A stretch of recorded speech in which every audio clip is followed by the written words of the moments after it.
Ngozi's first cries came in a room filled with sorrow. Her mother, barely 16, bled out on a torn mattress while neighbors muttered prayers outside. No one spoke of the man who had done it. Rape was something you whispered about in the market, not something you confronted. By sunrise, the girl was dead, and the baby, Ngozi, was thrust into the bitter arms of Mama Uju, her grandmother. Mama Uju never forgave Ngozi for being born. She called her a curse, a burden, the cause of the death of her only daughter. As soon as Ngozi could walk, she was given a rag and shown how to scrub floors. Her childhood passed not with lullabies or schoolbooks, but with slaps, barks, and endless chores. There were no birthdays, no gifts, only the harsh echo of hurry up. And lazy girl. The scars on her back faded over time, but the ones inside her heart deepened. By the time she turned 14, Mama Uju packed up her only bag, a frayed wrapper and a plastic plate, and took her to Lagos. "You go serve madam for mainland," she said, pushing her into a rickety bus with the promise of a better life. But better was relative. Her new job was as a maid in a house where her name was never used. She was simply you. Or girl. And every mistake came with punishment. When the madam's son tried to touch her one night, Ngozi fled. She had no plan, just legs that ran and a heart pounding like war drums. She slept under bridges, bathed in gutters, and begged for leftover bread. Eventually, she started selling pure water, dodging danfos and traffic wardens as she wove between cars with her tray balanced on her head. It was hard, humiliating work, but it was hers. No one owned her anymore, and then, one Tuesday afternoon, her life changed. The sun hung low and heavy, baking the Lagos traffic into a slow-cooked chaos. Ngozi's shirt clung to her back, soaked through with sweat. Her voice was hoarse, barely louder than the noise around her, yet she called out again, "Pure water. Cold pure water." A danfo bus spat black smoke in her face as it jerked forward. She stumbled back, coughing, blinking away tears. Her hands, clutching two worn nylon bags filled with sachets, trembled slightly, with exhaustion. Hunger gnawed at her belly like it had a grudge. She was still coughing from the smoke that she didn't notice the SUV, and it almost hit her. Then, the SUV stopped abruptly. It was a black Lexus, shiny, intimidating, and silent. Tinted windows, polished rims, the kind of car you didn't approach unless you had nothing left to lose. Ngozi's heart was pounding from fear at the near accident. Her life had flashed before her very eyes. The man inside didn't look like the kind who spoke to girls like her. He wore a crisp white shirt, open at the collar, and expensive glasses that hid most of his face. But his voice was what caught her off guard, cool, steady, like running water over smooth stone. "Are you okay?" he asked. "Be careful next time." "I could have ran you over just now." Ngozi just stood staring at him, unable to form any words. "By the way, what is a beautiful woman like you doing on the streets selling pure water?" Ngozi blinked. For a second, the words didn't register. Then came the feeling of suspicion. "Is that your pickup line?" she asked. Half wary, half tired, he chuckled, not mocking, just amused. "No. Just a question." "I'm working," she said flatly, lifting the bag for emphasis. He glanced at the bag, then back at her face. "What's your name?" She hesitated. "Ngozi." He nodded once. "Ngozi, tomorrow morning, come to Daniel Innovations. That big building 2 streets from here with the black gates. Ask for me. My name's Daniel. Tell the receptionist I said you should come." Her heart skipped. "Why? You don't belong out here. I'll find a small position for you, so you don't have to be on the street. It's dangerous." The window rolled back up. Before she could say anything else, the SUV pulled away, disappearing into the jam like smoke in the wind. Ngozi stood in the middle of the road, horns blaring behind her, her bag of sachets now forgotten at her side. Her heart thumped too loudly in her chest. She had been looked at before, by men, by pitying strangers, but this was different. This man hadn't just seen her. He'd noticed her. And in that split second, something shifted inside her, something she hadn't dared to feel in years: hope. The man had introduced himself as Daniel Peter. He didn't say much about who he was, but the moment Ngozi stepped into the glass building with his name engraved at the entrance, she knew she'd met someone important. Everything gleamed: chrome, glass, marble. It was nothing like the houses she'd cleaned in the past. "You'll clean," Daniel said simply. "After he has asked for her qualifications. My head of staff will explain the rest." That's how Ngozi met Risi. Tall, sharp-tongued, and always in heels, Risi was everything Ngozi wasn't: confident, stylish, educated. From their first meeting, Ngozi sensed hostility.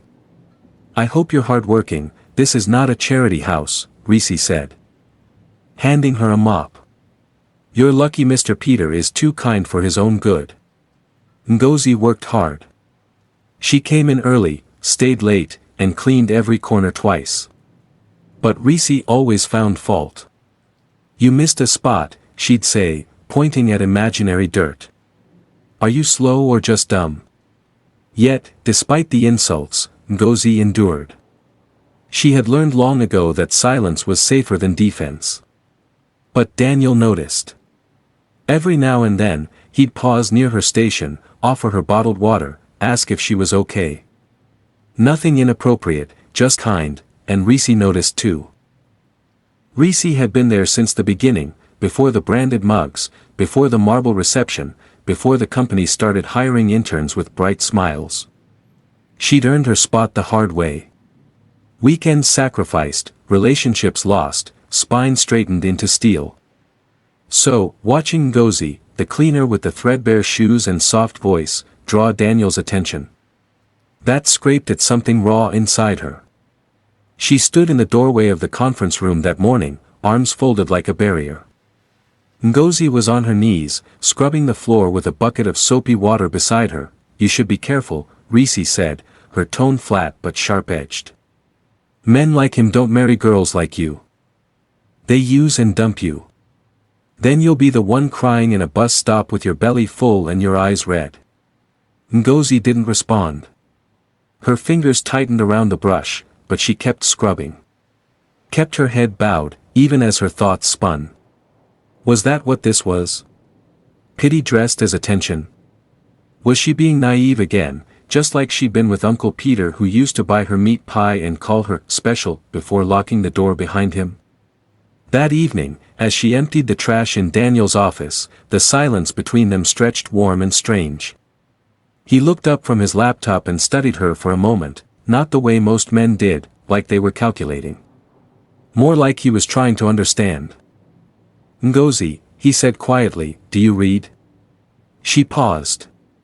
Then shook her head. He didn't look surprised. Just thoughtful.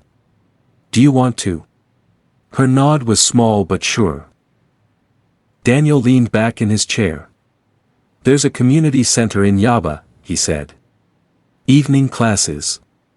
Basic literacy, computer skills, some business training. I've sent a few of the staff kids there before." Her heart leapt, then stopped short.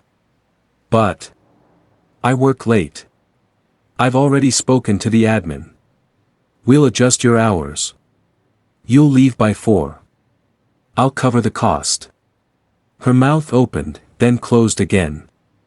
No one had ever made room for her before. Not like this. "You don't have to," she murmured. "I know," he said, already turning back to his laptop. "But I want to." She walked out of his office clutching the trash bag, with tears in her eyes. No one had ever shown her such kindness. The next morning, tucked beside the mop and disinfectant on Ngozi's cleaning trolley, sat a small hardcover notebook and a pen, both brand new, the kind with a silky ribbon marker and a faint scent of fresh pages. A yellow sticky note was attached. "Start with the alphabet. You'll do great." She stared at it for a moment, blinking fast. No one had ever given her a book before. Not in all her years. She picked it up with both hands, like it might shatter if she gripped it too hard. Between sweeping and emptying bins, she stole moments to sit and trace shaky letters on the back pages, whispering, ABC. Like a prayer. The security guard chuckled as he passed. One of the receptionists snorted loud enough to make sure she heard. Now she day learn ABC. Someone whispered, but she didn't stop. Every evening at the Yaba Center, she sat with other adults, their faces lined with age and effort, all of them trying to rewrite a part of their stories. Her fingers ached from gripping the pen wrong. Her knees hurt from the hours on the job. But inside, something was waking up. On some mornings, Daniel would nod as she passed and say, "Spell hope for me." Or, "What's the third letter of your name?" Like a game. Like encouragement disguised as curiosity, it wasn't their secret, not exactly. But it wasn't for everyone, either. In a world where most people walked past her like she was part of the decor, he noticed. That was dangerous. That was everything. Reese became more agitated. She started piling on extra work. Polished the stair rails again. And the restroom floors? I want to see my face in them. Her voice was sweet as syrup but sharp underneath. Busy girls don't have time to play, student. Ngozi said nothing. Just nodded and obeyed. She'd known worse. This wasn't suffering, it was a test. Late one night, long after the last car had left the underground garage and the building had gone still, she stayed behind. She sat in the supply closet with a flashlight balanced between paint cans, her notebook on her knees. Her fingers trembled as she wrote, painfully slow, "I can learn." A quiet shuffle made her look up. Daniel stood at the door, tie loosened, eyes soft. He read her sentence over her shoulder and smiled. Yes, you can. She believed it too. Office gossip spread like wildfire. He's sleeping with the cleaner. Someone hissed by the water cooler, not even lowering their voice. She's just a bush girl. What's her charm? Reese added fuel with a satisfied smile. I've worked here 5 years. I know what I'm saying. The words wrapped around Ngozi like smoke, thin, choking, impossible to escape. They followed her down the stairwell, hissed behind her back in the break room, drifted from open car windows as she swept the compound. She pretended not to hear. But each whisper chipped at her. Her confidence, so recently planted and still taking root, began to wilt. She stopped practicing her writing at work. Closed her notebook. Stopped spelling out the words on Daniel's office door. When he asked her a question, she gave him silence. She didn't meet his eyes. Didn't smile. One morning, as she refilled the paper tray in the copier room, he stepped in and closed the door gently behind him. His presence filled the space like warmth from a generator humming in the background. Ngozi, he said. Why are you avoiding me? Her hands stilled on the tray. They're talking. He waited. What are they saying? She shrugged. That I'm with you. Her voice barely cleared her throat. That I'm using you. That I don't belong here.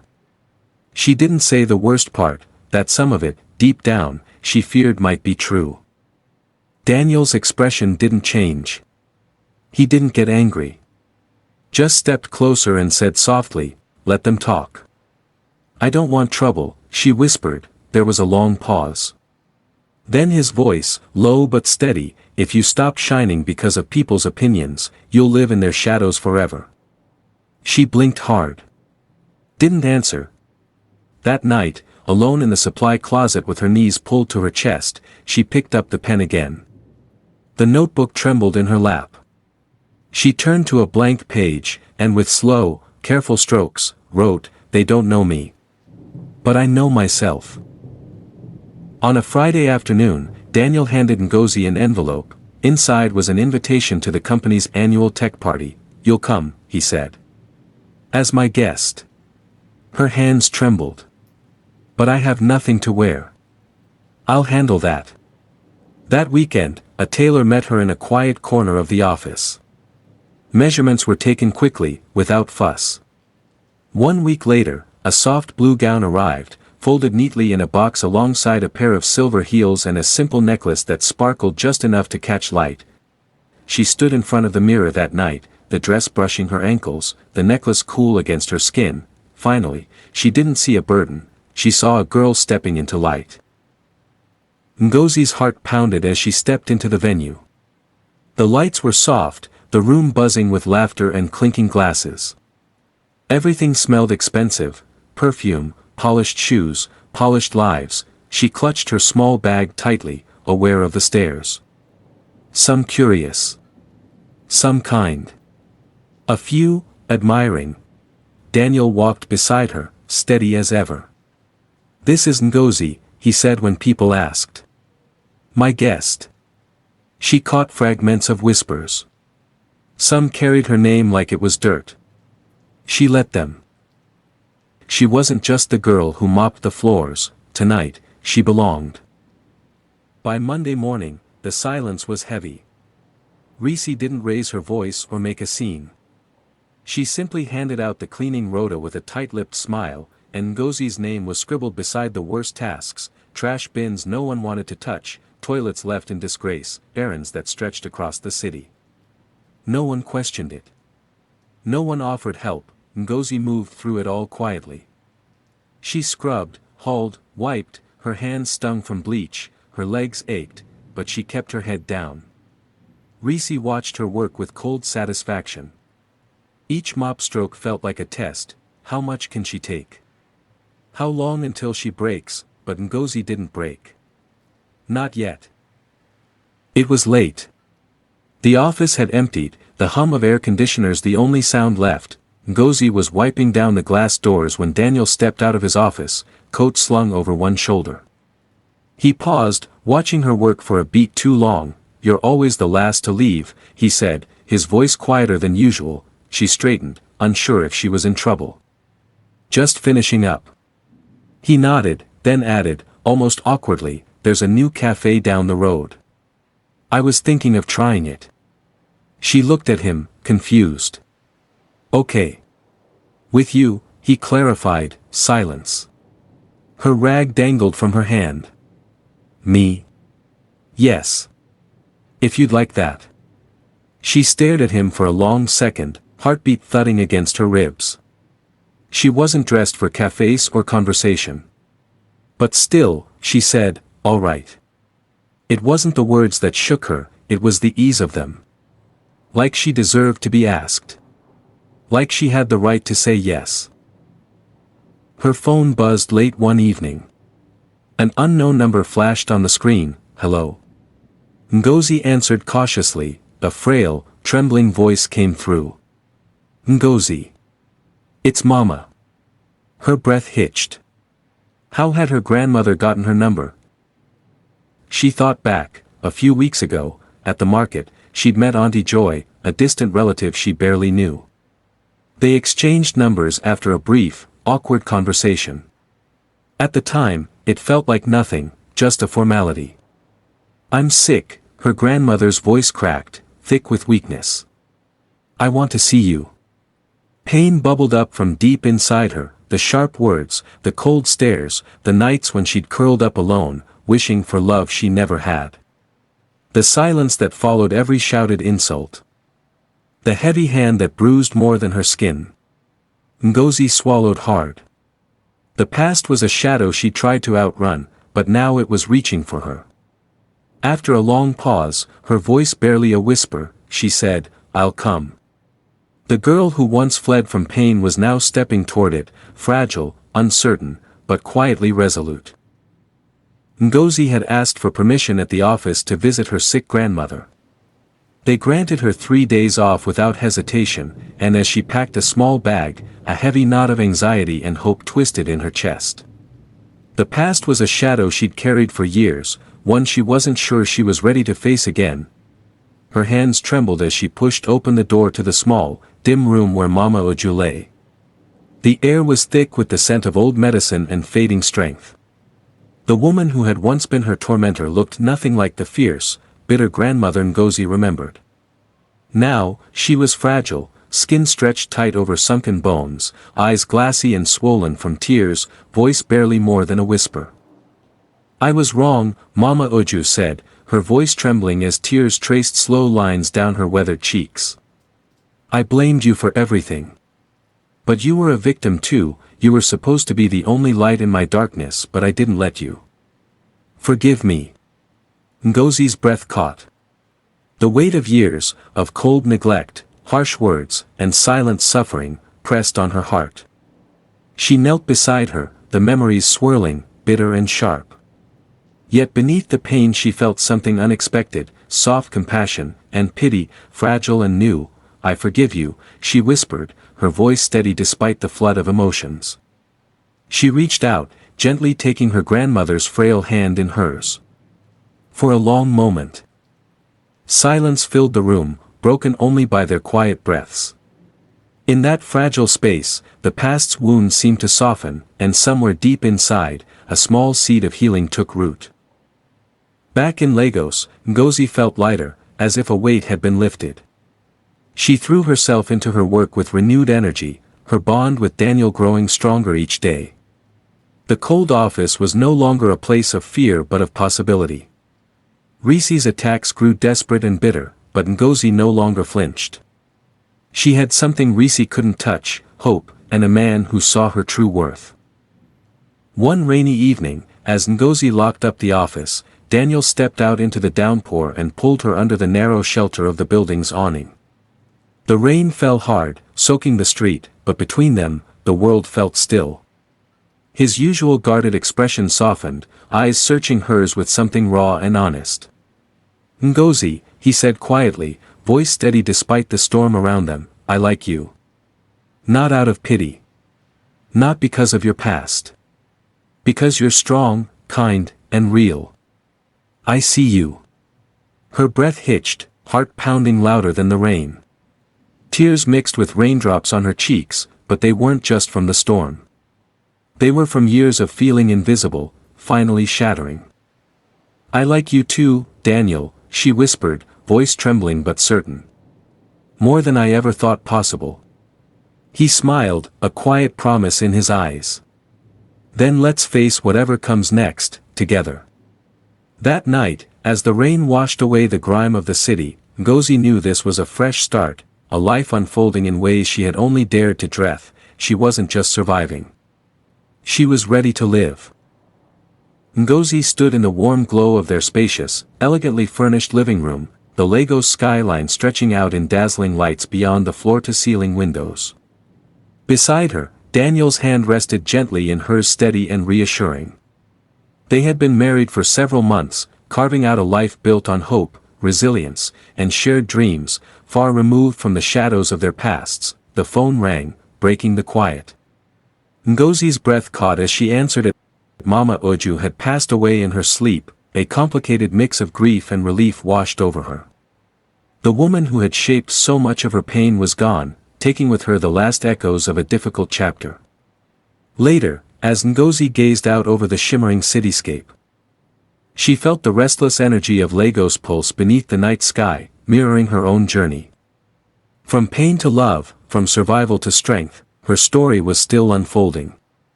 But now, with Daniel by her side, she was ready to face whatever came next, with courage in her heart and love lighting the way.